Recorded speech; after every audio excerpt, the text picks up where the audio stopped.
ভাই মন খারাপ করিস না তুই, তোর ভাই এখনো মারা যায় নাই, ঠিক আছে? ম্যাডাম আসসালামু আলাইকুম। ওয়ালাইকুম আসসালাম। ম্যাডাম এই নেন, কি এটা?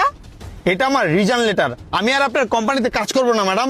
ভাই কি প্রবলেম? আপনি জয়েন করছেন 2 মাস হইছে, কেমন সমস্যা হলো যে আপনি এখন জব ছেড়ে দিচ্ছেন? ম্যাডাম কি সমস্যা জানেন?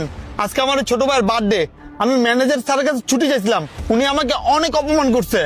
ও আচ্ছা, এটা আপনার ভাই আর আজকে ওরই বার্থডে। আচ্ছা, ম্যানেজার আপনাকে কি বলছিল আর কি সমস্যা ছিল বলুন তো আপনি আমাকে। শুনেন তাহলে ম্যাডাম। কি ব্যাপার ভাই, তুমি এখন দাঁড়ায় আছে কেন? তুমি না বললা আমাকে মার্কেটে নিয়ে যাবা, আজকে না আমার বার্থডে। যাবো, দাঁড়াস না, ম্যানেজার স্যার আসতেছে, ওনার কাছে ছুটি নিয়ে তারপর যাবো, ঠিক আছে? আচ্ছা ঠিক আছে, তাড়াতাড়ি ছুটি নাও, আমার বন্ধু বান্ধবরা ওরা সন্ধ্যার সময় এসে পড়বে। আচ্ছা টেনশন করিস না, তোর অনুষ্ঠান আজকে অনেক সুন্দর করে আমি করবো, ঠিক আছে? ওই তো স্যার আসতেছে, চুপ থাক। স্যার আসসালামু আলাইকুম। ওয়ালাইকুম আসসালাম। আর ডিউটির সময় কি গল্প করতেছে এখানে? ভেতরে যাও, ওখানে বস্তায় একটু ময়লা আছে, ওগুলো পরিষ্কার করো। স্যার আমি তো আজকে আর কাজ করতে পারবো না। কি কাজ করতে পারবো না মানে? এটা কি তোমার নিজের বাড়ি? আসলে স্যার তেমন কিছু না, আমার ছোট ভাইয়ের বার্থডে তো, ওকে আমি কথা দিছিলাম যে ওর বার্থডেতে আমি ছোটখাটো একটা অনুষ্ঠান করব। তাই বলছিলাম কি স্যার, 12টা তো বেজে গেছে, আমাকে যদি হাফ বেলা ছুটি দিতেন। এই ফকিন্নির বাচ্চা, একে ভাত খাইতে ভাত পাস না, আবার ছোট ভাই বার্থডে পালন করবি বড় লোকদের মতো? আরে স্যার, আপনি আমার ভাইকে এত অপমান করতেছেন কেন? আমরা গরিব বলে কি বার্থডে পালন করতে পারবো না? এই ছোট লোকের বাচ্চা, আমার মুখের উপরে কথা বলার সাহস তোর কিভাবে হলো? তোর কিভাবে সাহস হলো আমার প্রজেক্টের সামনে আসার?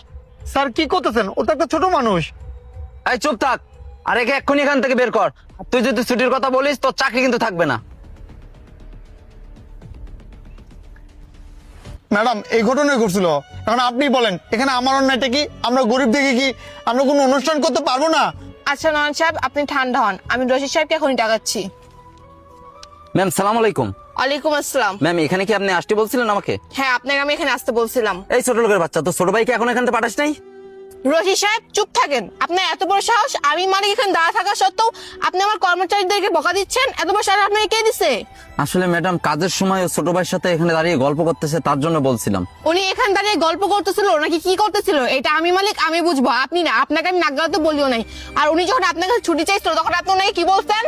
ম্যাডাম কিভাবে ছুটি দেবো বলেন? একটা সিকিউরিটি গার্ড আসে নাই, আর উনি একাই, আর ওনাকে ছুটি দিলে এখানে যদি সবকিছু চুরি হয়ে যায়? যাই হোক, উনি আপনার কাছে ছুটি চাইছিল, এটা আপনি আমাকে বলবেন। আপনি আমাকে না বলে ওনাকে আপনি চাকরি চলে যেতে পারে এরকম ভয় কেন দেখাইছেন? এই অধিকার আপনি কে দিয়েছেন রশিদ সাহেব?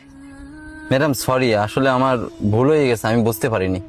ঠিক আছে রশিদ সাহেব, আরেকটা কথা, নেক্সট টাইম কোম্পানির ব্যাপারে আপনি নিজে নিজে নাক গলাবেন না। আপনি আমাকে আগে বলবেন, তারপর আপনি কিছু একটা করবেন। আর ভাই দেবে নয়ন সাহেব, এই নেন, এখানে 20,000 টাকা আছে, এটা আপনার ভাইয়ের বার্থডে অনুষ্ঠানে কাজে লাগতে পারে। সত্যি ম্যাডাম, এটা আমার ছোট ভাইয়ের অনুষ্ঠানের জন্য